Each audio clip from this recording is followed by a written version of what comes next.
In the last movie, we gained an understanding of the three-tree architecture that Git uses. Now I want us to go further with that and look at the workflow that one typically uses when working with those three trees. This is the exact process that we're going to do in the next chapter as we begin to work with Git commands. But I think it's helpful for us to have an illustrative overview first.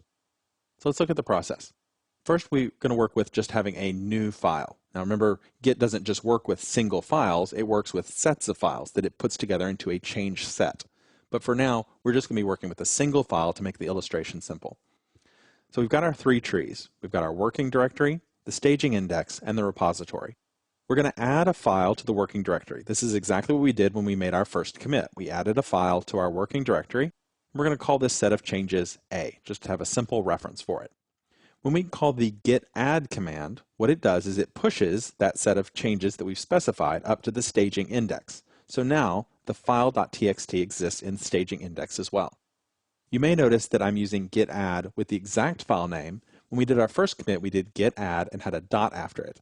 A dot just says gather all the changes that have been made to this entire directory and push all of them up to the staging index. So if I'd changed 5 files, it would have moved all files up to the staging index at the same time. Here I'm just adding a single file. Now once we've got everything in our staging index exactly like we like it, we're ready to bundle it all up and send it as a commit to the repository. We use the git commit command. So git commit will take that set of changes and push them up to the repository so that now that file exists in the repository. It's there permanently, it's tracked, and it has a commit message about the change that we made. That's exactly what we did when we made our first commit. Now let's take a look at what happens when we make an edit to the file. So we've got our same state as before. We now have that change in the repository, and our three trees all look identical. The repository, staging, and working index have the exact same files in them. But now we're going to make a change to the file that's in the working directory. So now when we save that, we have version 2 of that file, right? It's a changed version of the file, and we're going to call the difference between them, that change set, we're going to call B. So when we're done making our changes, then we want to stage the changes, and we do that with git add.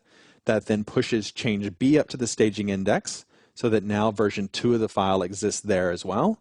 And then when we finally have everything all together, we can commit that set of changes that are represented by B to the repository using git commit. So that'll push it up to the repository, and now version 2 of the file exists in all 3 of those places. We can do this process one more time. We'll have change C with version 3 of the file. We'll push that change up to the staging index, and then we'll commit it and it'll go to the repository. So this is the typical Git workflow that we're going to follow. And as we saw before, if we used git log, it would show us the sequence of those changes. It would show us changes A, B, and C that had been made over time. Now, of course, Git doesn't simply refer to these commits as being A, B, and C. It has a more complex way of dealing with it. We're going to take a look at that in the next movie.